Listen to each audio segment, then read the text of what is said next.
I hope all your prayer questions got answered right now. And now how to use this Kano analysis actually in a product development. The success depends mainly on the questionnaire design. How do you design your questionnaire while doing the survey? If you ask wrong questions and then if you give wrong options or irrelevant options, you will understand nothing about your customer requirement. You have seen a barber shop example video I have shown. The same thing can happen with your product also.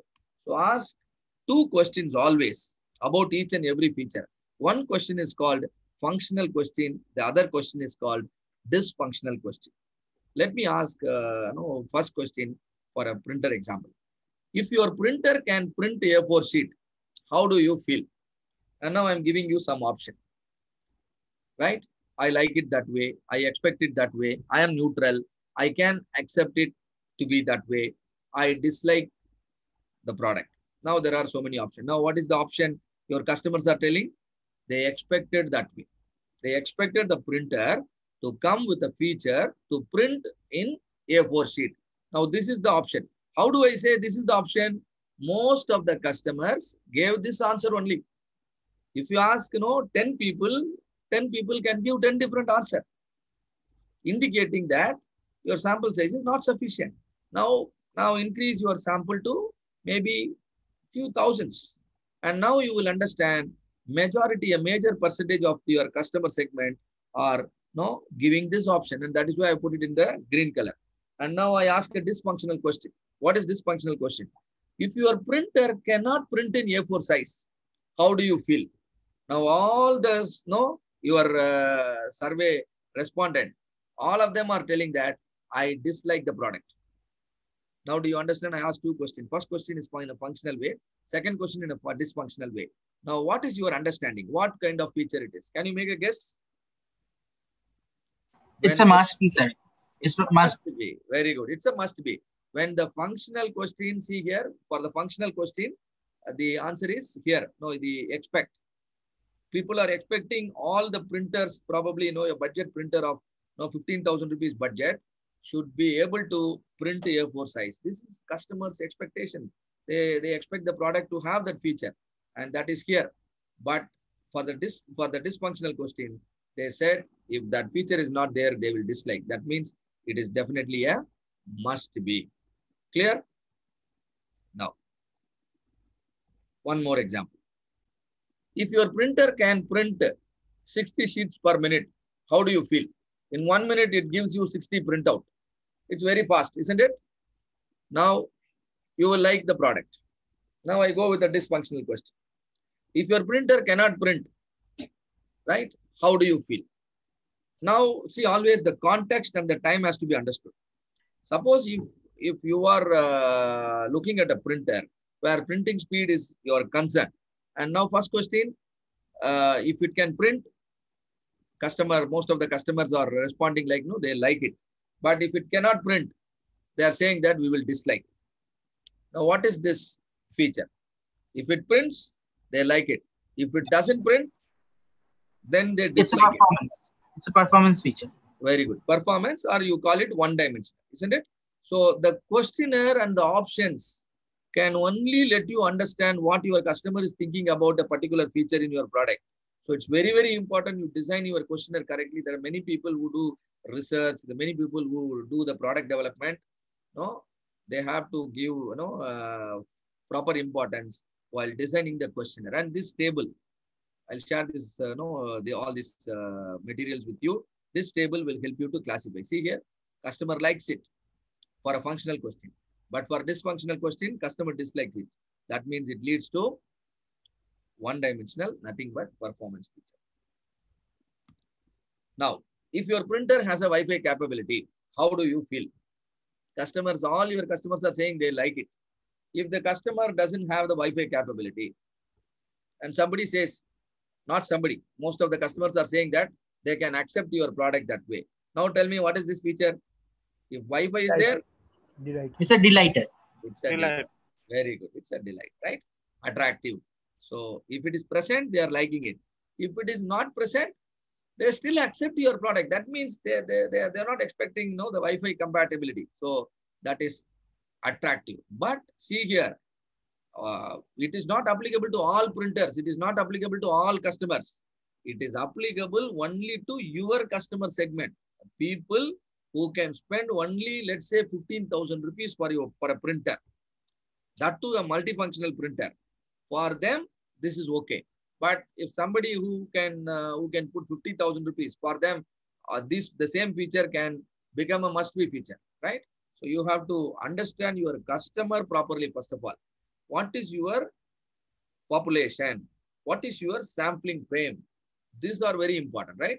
If the moment you understand your population is people who can buy a printer with a budget of, let us say, 13,000 to 15,000 rupees, and now you are developing a product. For them, this Wi-Fi feature is delight.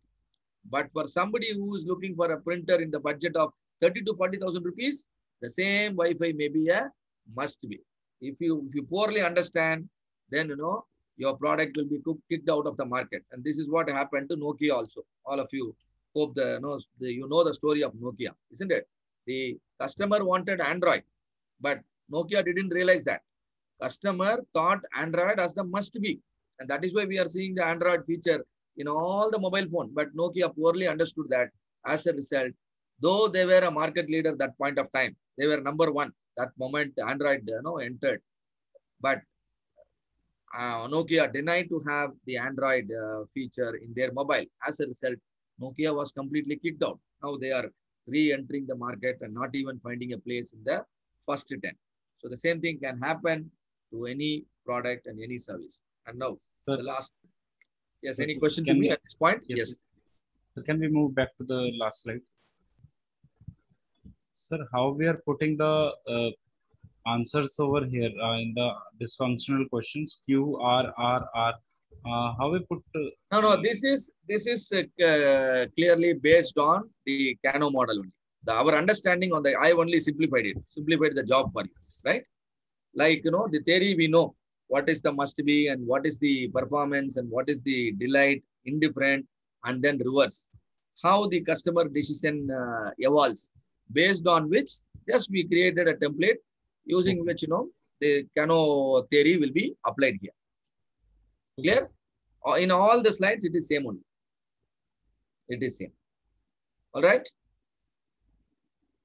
It's not that you must necessarily use this table which I am showing here. If you could understand easily, then you can figure out here itself. And if required, you can refer to the table. Right. Fine. And now imagine you did survey about a product. There are several features. Let's say there are so many features, and so you developed the questionnaire and properly, and you did a survey with 100 people. Now a particular feature, 87 people are saying that the feature is must be, and 13 people are saying that this is performance. Always this kind of discrepancy can happen. Am I right or not? Some customer will say this is must be, and same thing some other customer might say it is delight. And now what kind of discrepancy you have? 87 people are saying it is must be, and 13 people are saying it is performance. Now what is your understanding? Where will you place it? What is must your be, sir? By central tendency. Now what is the central tendency we are using here? Is it mean or median or mode? Mode.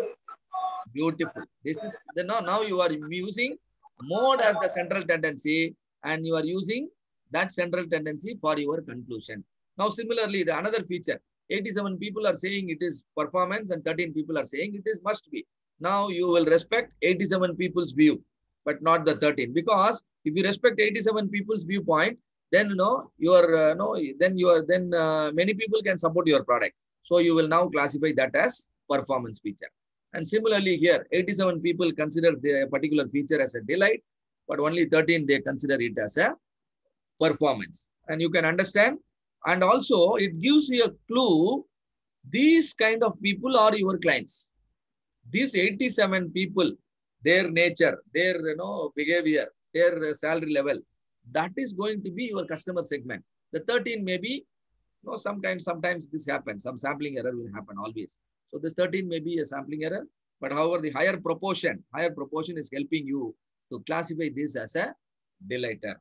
And mode is the central tendency, And for making your decision, you are calculating the proportion. What is proportion now? 87 out of 100. 87 out of 100 says a feature is deleted. And similarly, here it is 87 comes here. So it is a reverse feature. Here, now which one will you go for? And 8 says delight, 5 says performance, 10 says it is must be, 77 says indifferent. And so conclusion is indifferent. Indifferent. That's all. So what is that we learned here? There are different features any product will have. Whatever is the product, whether it is a fast-moving consumer good product, or it is a complicated technical product, you are manufacturing an engine, you are manufacturing a piston, or whatever it is. If you know who are your customer, what is the customer segment, you will always be able to identify the different features, which are nothing but must be, performance, delight, indifferent, and reverse features. Your focus should be always on the value, whatever is the feature, right? Your focus should be on all your must be feature. Don't compromise even on a single feature, right? And because that will cost you badly. And then order of execution must be, performance, and then only you should wow. Never try to change the order. That can even kill your company sometimes, right? And you will be able to become laser focused on optimizing the features which your customer will value if you understand and use the Kano model, theory of Kano model while developing products. So that's it from me on Kano model. And if there are any questions, I would like to answer your questions.